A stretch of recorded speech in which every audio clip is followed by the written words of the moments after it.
Hello bachcho, let's see this question. This question says how many times a diatomic gas should be expanded adiabatically so as to reduce the RMS speed to half.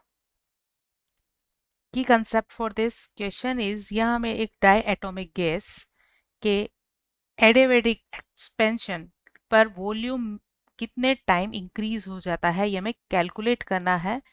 की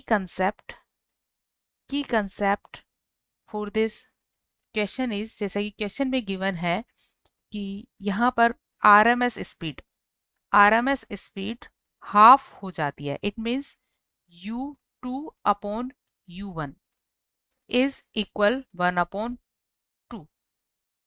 final जो RMS speed होती है वो initial से क्या होती है, half होती है. तो इनका रिलेशन होगा u2/u1 इक्वल 1/2. और इनके लिए क्योंकि आरएमएस स्पीड टेम्परेचर पर डिपेंड करती है और टेम्परेचर से इनका रिलेशन इस तरह से होता है u2/u1 इक्वल रूट T2 तो यहाँ से हम T2/T1 का रेशो निकाल सकते हैं. तो यहाँ से T2/T1 इज इक्वल होगा 1/4. अब T2/T1 का रेशो हमें मिल गया है. तो एडियाबेटिक एक्सपेंशन के लिए वॉल्यूम और टेम्परेचर का रिलेशन इस तरह से होता है.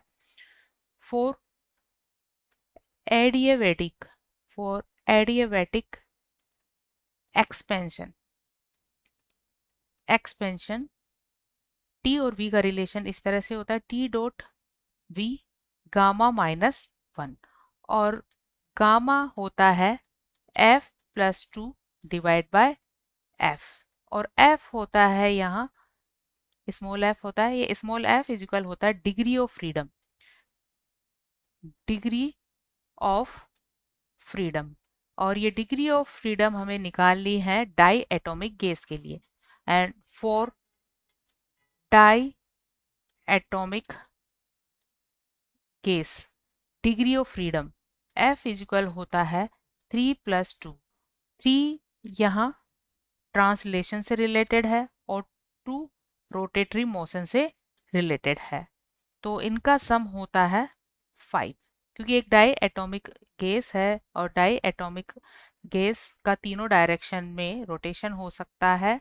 सॉरी, तीनों डायरेक्शन में ट्रांसलेटरी मोशन कर सकता है बट ये दो ही एक्सिस के अलोंग रोटेशन शो कर सकता है. इसलिए इसका डिग्री ऑफ फ्रीडम होगा 3+2 इक्वल 5.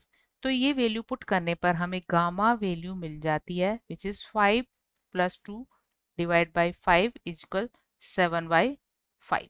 सो ये वैल्यू अगर हम इस इक्वेशन में पुट करें दो डिफरेंट टेम्परेचर के लिए when these temperature are T2/T1 तो T.V गामा -1 इज इक्वल हो जाएगा V1/V2 raised to power gamma -1 और यहाँ पर V1/V2 और गामा वैल्यू है इसके लिए 7/5 -1.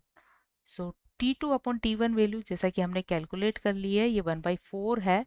तो अगर हम यह वैल्यू रखें 1/4 और 7/5 -1 इज इक्वल होता है 2/5. This value is V1/V2 raised to power 2/5. So हम 1/4 को लिख सकते हैं 1/2 रेस्ट टू पावर 2 और इसको हम लिख सकते हैं 5/2 इज इक्वल V1/V2. सो यहाँ हम V1 V2 की वैल्यू निकाल सकते हैं. सो ये वैल्यू होगी V2 इज इक्वल होगा V1/1/2 रेस्ट टू पावर 2 5/2 और इसे सोल्व करने पर ये वैल्यू होगी V1 into 2 raised to power 5. So ये वैल्यू हमें मिल जाएगी 32V1. तो इस तरह से हमारे पास V2 V1 का रिलेशन आ जाता है for the adiabatic expansion of diatomic gas के लिए volume V2 is 32 times than V1. So answer of this question is C, 32. Hope you understood it well. Best of luck.